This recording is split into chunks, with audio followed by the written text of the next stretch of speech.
4, Damien Nightwing, The Widowmaker 97. Why I'm a porn fan now. Why I'm such a strong supporter of pornography, being a Canadian middle-aged man who loves the Saints and the New York Rangers and the DC Universe, even though Zack Snyder fucked it up. Yeah. So, best thing about the 90s, early 90s, mid 90s, is I became an adult. I became of legal age. I became 18. So that enabled me to buy adult material of my own, on my own, to show my ID and go, hi, I'm buying this copy of Hustler or Swank or High Society. To go into my local video store and go into the adult section and rent movies of the adult nature on my own. That was awesome. That was awesome because I always paid for porn, always. So it's just how I was brought up too. Like, you wanted something, you bought it. Same with porn. So I rented porn lots, started buying adult magazines,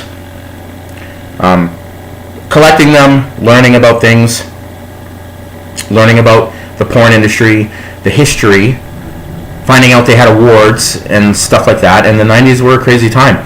And being able to buy my own movies, like not only rent them, like you could rent VHS movies, I'd rent VHS porn, and then if you had more than one VCR, what you could do is you could hook up both VCRs and dub them. You could record, you could take a blank cassette tape and record either professional wrestling or adult movies onto your blank video cassette, and then you could own them forever.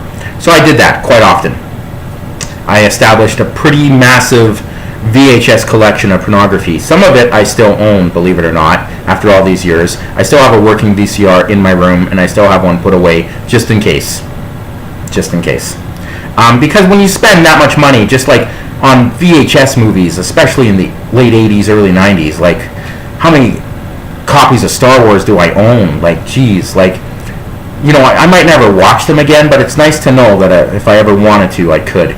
I like to, you know, I mean, yeah, I've lost many boxes of adult material through moves, through random things. But a lot of that, the stuff I like, the stuff I remember, I either acquire it on, you know, media, digital media, or on DVD, right? A lot of that I've just bought on DVD. So I've always been one of those people. So anyway, renting, being of legal age in the early mid-90s, opened up my window to going to adult stores, renting adult movies at like Video Station. Even Blockbusters had an adult section.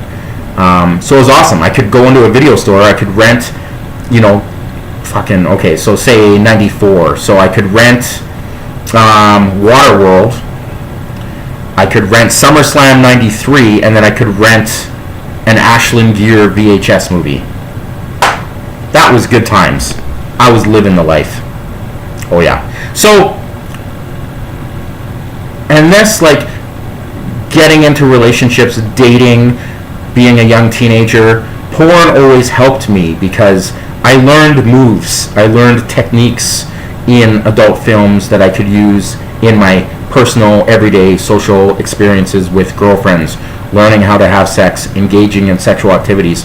Porn has always been a good teacher on certain things. Like, obviously, the scenario would never happen, but the specifics in the scenes of things, people doing things to each other, was always helpful to a young man like myself. It's a different time now. That's scary. But like back then and even now, I appreciate women. I love their bodies. I love seeing them naked. I want to make them happy because my belief was always the happier you make a woman in the bedroom, the happier she'll make you in the bedroom. One hand washes the other. Make her really happy, she'll make you happy. I've always been of that mindset. And, you know, that age, I once dated a girl, she liked watching gay porn. She would watch gay porn, man on man. That would get her worked up, and then she would attack me.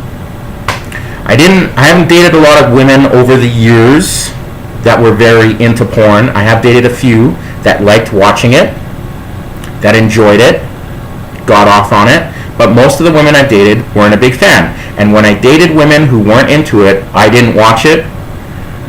I stayed away from it, just out of respect for that relationship and for her, to try to, just for them.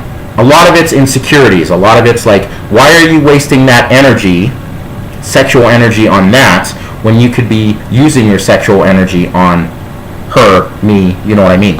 So I understand that point of view. I did date women who were absolutely against strippers, porn stars, adult material, and fine, that's whatever. We're still doing adult things in a privacy of our own relationships and things, and that's fine. They're just people. Like, not everyone likes professional wrestling, right? Not everyone likes the NFL. Not everyone likes UFC. Not everyone likes Kevin Smith films. It's the way of the world. We all like different things.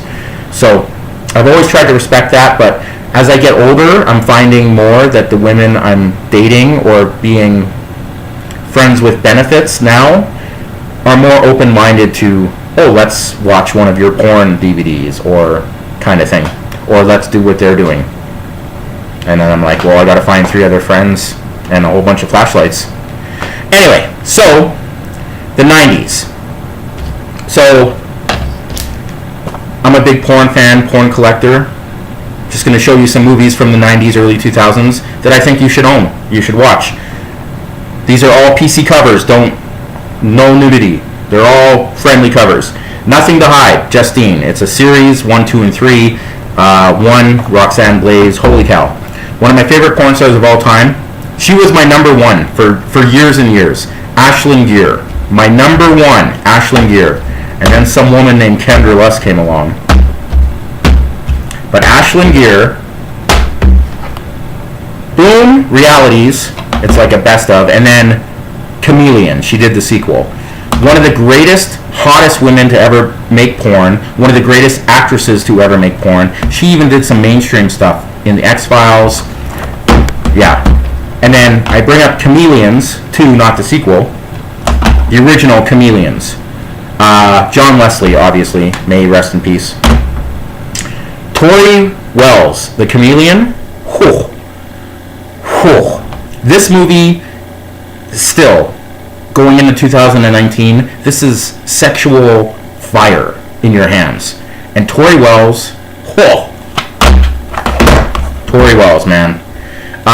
Janet Jameson, one of the legends, queens of adult films. Blue movie, her first hardcore specific scene with TT Boy, where he gets happy 3 times in one scene. Oh. One of my favorites in the 2000s and the early 2010s. I don't know what we call this decade. Savannah Sampson, Vivid Contract Girl, Savannah Sampson. Holy cow, Savannah Sampson. I can't show you cover number 2, but I can show you cover number 1. Bad Wives and Bad Wives 2. Keeping it.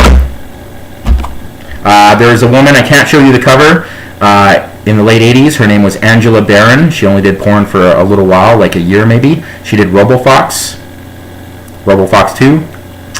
Anyway, I got a video of her I can't show you. I didn't realize it wasn't PC friendly.